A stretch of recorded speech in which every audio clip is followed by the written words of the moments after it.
My name is Oladosu Adenike. I'm from Nigeria.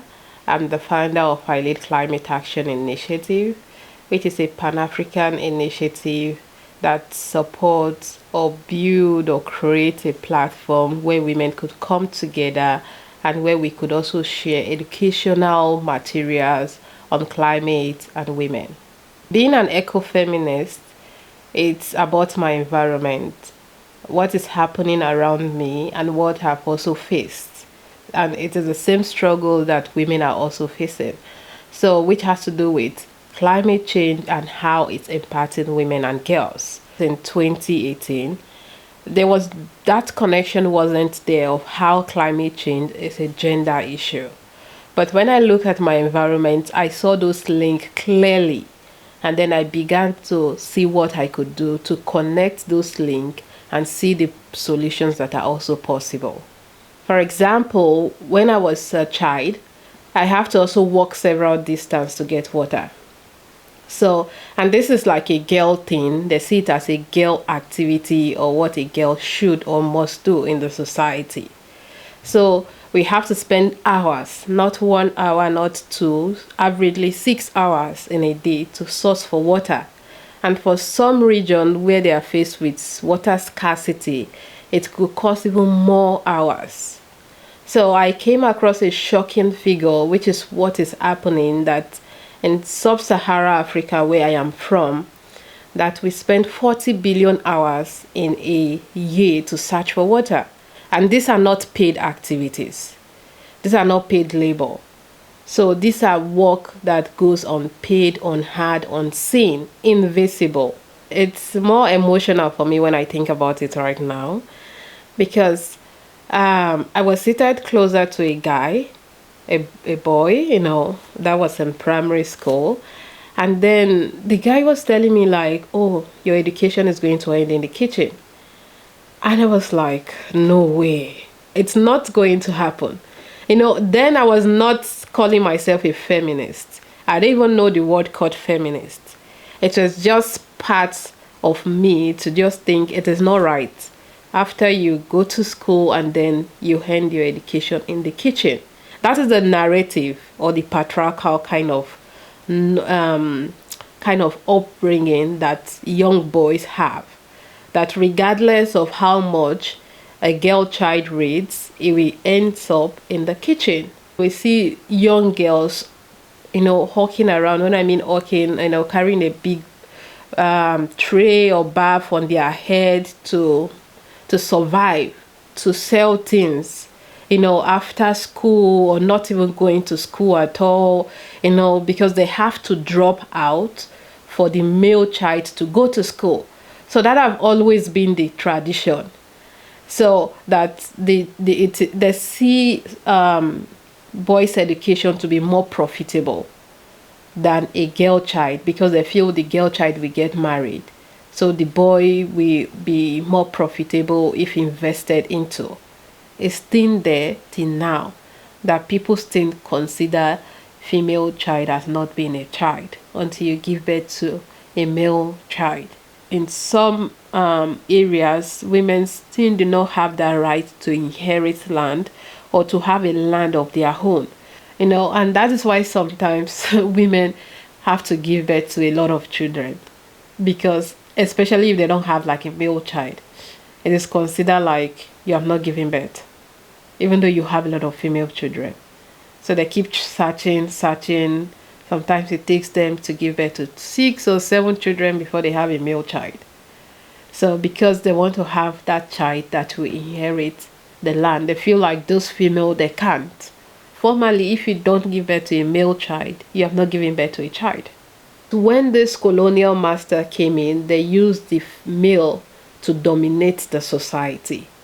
So it become even more patriarchal. And now we are struggling from those effects. And we have to disrupt the whole system that was created by the colonial system. So those systems still has impact till today. We are still trying to reel from those kind of impacts. So you could imagine what it's going to look like, that we have to struggle back for women's rights. We have to struggle back to get what we were robbed of. So sometimes it's difficult to clear those history. Like it's just sometimes irreparable. It's an irreparable damage. When it comes to women, for example, they contribute a lot to agriculture. All of those small chain in processing, harvesting, it has a lot. So imagine that they have everything it takes for them to produce those foods. They could be able to produce more of it. So if they have access to land, they could even be able to go to the bank, get some credit facilities and help. But because they don't have land, it affects them to be able to get sources that they need for their farm. So when we go there, we collect information. What have you done? What is needed? Just to know where those gaps lies and how to come in to support as much as we can. Women owning land, it makes them feel independent. It makes them feel that they can do something or a lot on their land. And that brings a lot of joy to them. You could see how they go about their activities and they do it so well.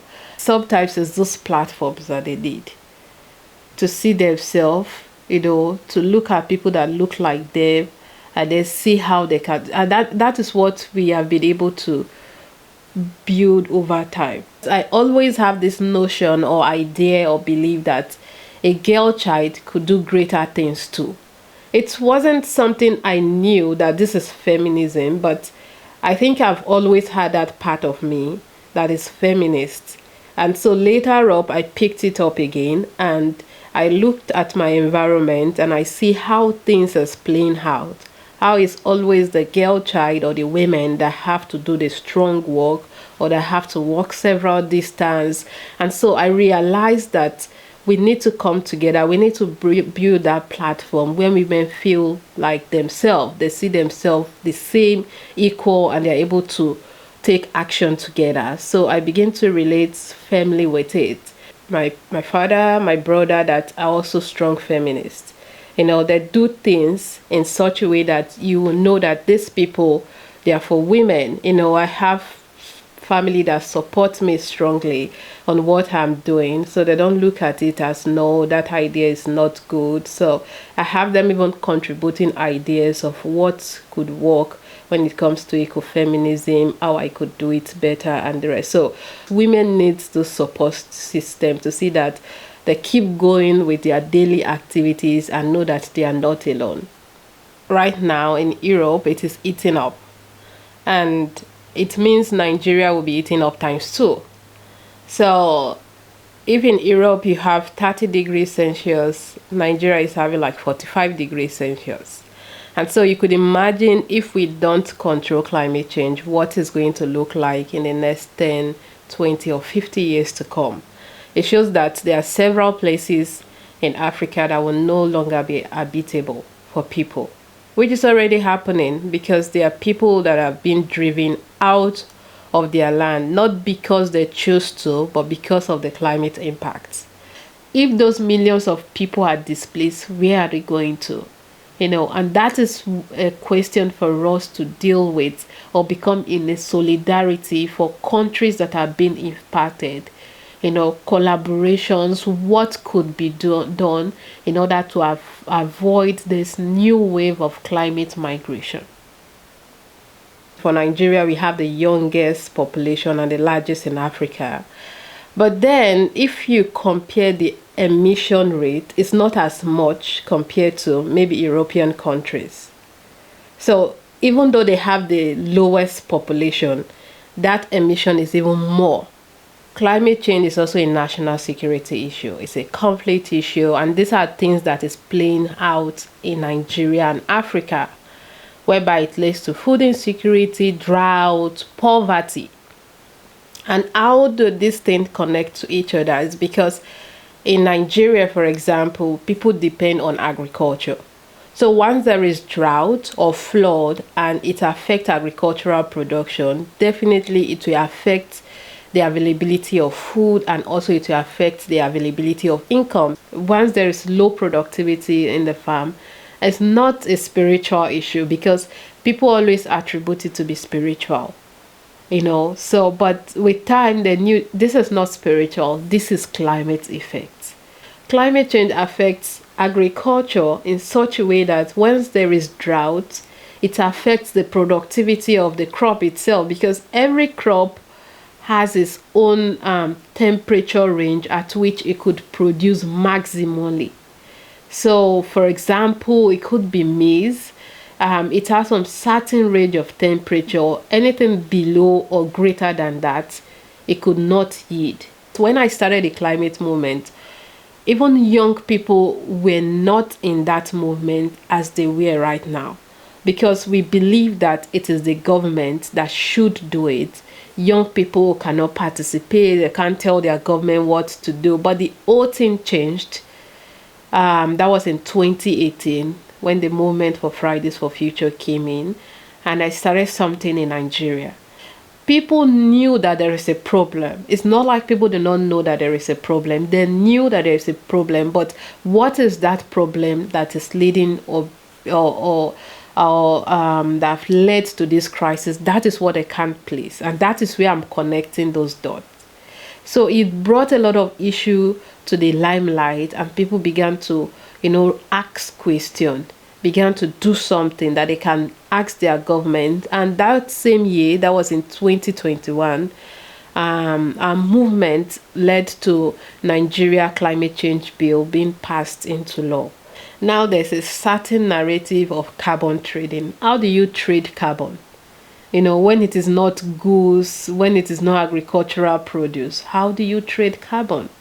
It's just another form or ways of trying to boycott climate action, because we all know what we need, that we need to stem down, reduce or eradicate our carbon emissions.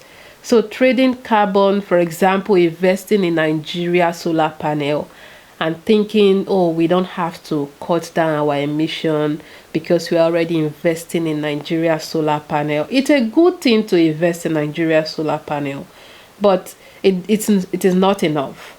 You also have to cut down those emissions that we are faced with from your country, because it is not yet happening in Europe, that people are being displaced a lot.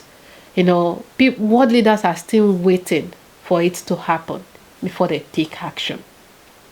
And that have always been an issue, that when I see leaders, stating the fact that, oh, don't worry, we'll stop emission, coal production, by 2050, I'm like, why do we have to wait? Why can't you do it now? So if you are saying 2050, technically you are denying it. We are all in it together. At the end of the day, everyone will be impacted by the climate crisis, regardless of who we are, what we are, where we are from, or our skin color. And these are things that is already playing out. We don't want what happened in Africa to happen in Europe. So when we are campaigning, they always think it's all about Africa. It's all about, oh, let's reduce our emission, of course. But then it's all about not repeating what is happening in Africa and in Europe. It is not all about Africa having climate justice. It's all about everybody having climate justice. If today we stop emissions from rising, it won't only impact Europe or Africa alone. It will impact everybody.